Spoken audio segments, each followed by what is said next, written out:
3.6 practice problems. Which of the following behaves most like an ideal gas at the conditions indicated? So we have hydrogen, oxygen, sulfur dioxide, ammonia, and ammonia as our options here. Ideality is best represented by a gas at a very low pressure and very high temperature. My temperatures are mostly the same except for the ammonia to ammonia here is a different temperature. However, I am also dealing with a supremely lower pressure for hydrogen, and also hydrogen being the smallest and therefore going to have the lowest intermolecular stickiness between the actual molecules is going to be my choice, since I have the smallest particle with the least amount of intermolecular forces at the lowest pressure. Argon gas deviates from ideal behavior at extremely high pressures, deviates more from ideal behavior than neon does. Which of the following is one of the reasons for this difference? So argon is heavier than neon, which means that we have more electrons present, and so we are going to create higher likelihoods for London dispersion forces to occur, where we are able to get those atoms to stick together. They are also just overall larger, which decreases their ideality. So the particle volume for argon being greater than that of neon is going to be why argon deviates from ideality more than neon does. Which of the following gas deviates most from ideal behavior? So the particle that's going to deviate the most from ideal behavior is going to be something that is large, something that is polar. So looking at all of these options, I can look at their overall masses first. So sulfur has a mass of approximately 32. Then we have each oxygen having a mass of 16, so approximately 32 as well. So we have a mass of approximately 64. Neon has a mass of approximately 20, carbon mass of approximately 12, hydrogen mass of approximately 1. I have 4 of them, so that's going to be a mass of approximately 16. Nitrogen, I have 214, so that's 28, and then 2 hydrogens, so a mass of approximately 2. So dealing with just this, the largest particle is going to be sulfur dioxide. And that is going to cause it to deviate from ideality because it is so much larger than the other particles, which means that I'm going to have more intermolecular forces. When the actual gas volume is greater than the volume predicted by the ideal gas law, the explanation lies in the fact that the ideal gas law does not include a factor for molecular. This is going to be volume. The actual size of the particles does take up space. The molecules are, in fact, taking up space within that sample size, within that volume. And so if you don't include the actual size of the particles, you are going to get a lower volume than predicted by the ideal gas law. A vessel containing argon gas at high pressure. Which of the following statements best helps to explain why measured pressure is significantly greater than the pressure calculated by the ideal gas law? So argon is a pretty large molecule, both in terms of mass and therefore also in terms of actual volume. And since argon's volume is going to be larger, then the pressure is also going to deviate a lot from our ideal gas law. So the combined volume of the argon atoms is going to be too large to be negligible compared to the total volume of the container because argon is such a large atom in the first place. At constant temperature, the behavior of some of the real gas more closely approximates that of an ideal gas as its volume is increased because...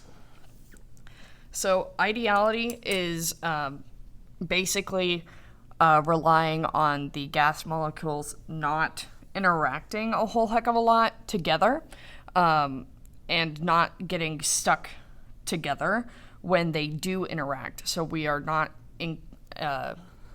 experiencing a lot of intermolecular forces.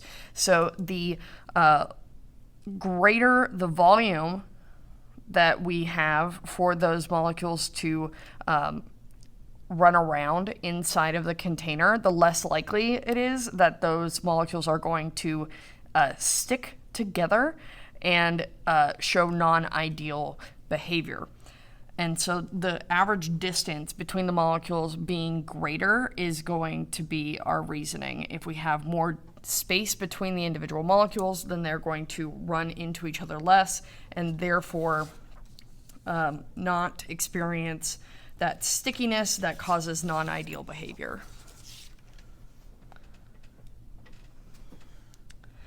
The diagrams opposite represent two samples of xenon gas in containers of equal volume at 280 Kelvin.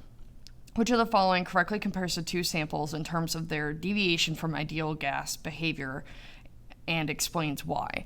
So between sample 1 and sample 2, we have the same volume and we have the same temperature. My only difference between the two is that I have substantially more of those xenon particles within my sample 2, which means that the distance between the actual molecules, the overall net distance between the overall molecules is going to be less, and thus I'm going to have less ideal behavior. So sample 2 is going to deviate more from the ideal behavior because the xenon atoms are closer together, thus leading to an increase in intermolecular forces and attractions.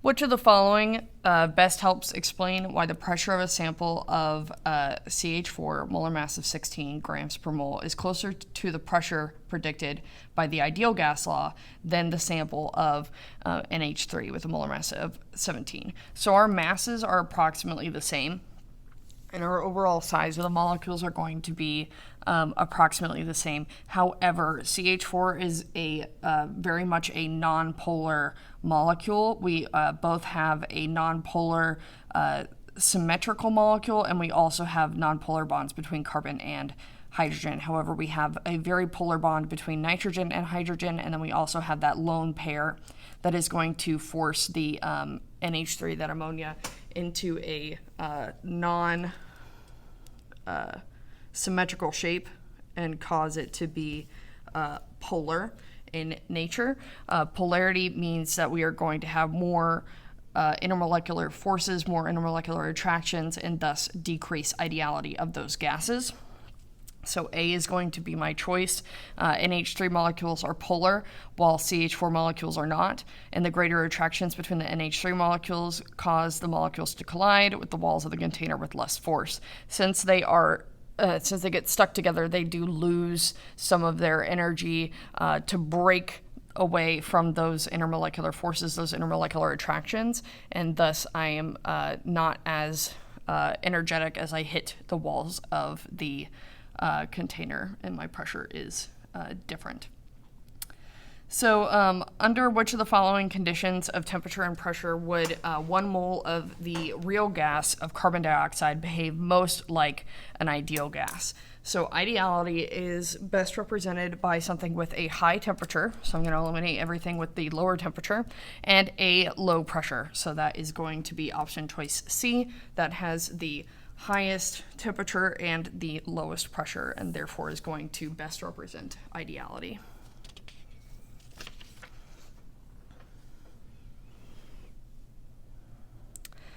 The table below contains information about samples of 4 different gases at 273 Kelvin. The samples are in 4 identical rigid containers numbered 1 through 4. The best explanation for the lower pressure in container 4 is that SO2 molecules.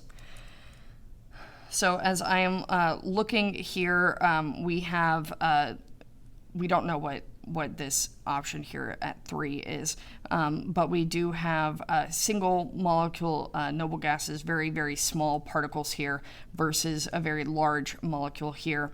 And SO2 is going to end up being polar, since we do have lone pairs on that central sulfur atom, as well as the bent nature of the SO2. So stronger intermolecular forces and intermolecular attractions are going to cause the SO2 molecules to stick together and thus have less energy to hit the walls of the container, and so they are going to show a lower pressure than would be expected by the ideal gas law. The ideal gas law best describes the properties of which of the following gases at 0 degrees Celsius and 1 atmosphere. So we are looking for the thing that is the least polar and the smallest. pH 3 is polar. HBr is also polar. Bromine having a much higher electronegativity than hydrogen. Then we have the sulfur dioxide, which is also going to be polar.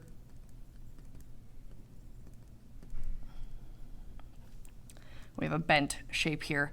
And then we have nitrogen with a nice triple bond, no lone pairs on a central atom, because there is no central atom. So we are very much a nonpolar molecule, since we are bonded to the same thing. No electronegativity difference, no difference in the overall shape. And so with nitrogen being the most nonpolar, that is going to show the most ideality of our gases present. Under which of the following conditions of temperature and pressure would hydrogen gas be expected to behave most like an ideal gas? So ideality is best represented by something with a high temperature and a low pressure. So I am going to eliminate anything that has a low temperature, and then between these two, the lower pressure is going to be option choice C. That has the highest temperature and lowest pressure of all of the options, and therefore is going to produce the most ideal behavior for that hydrogen gas sample.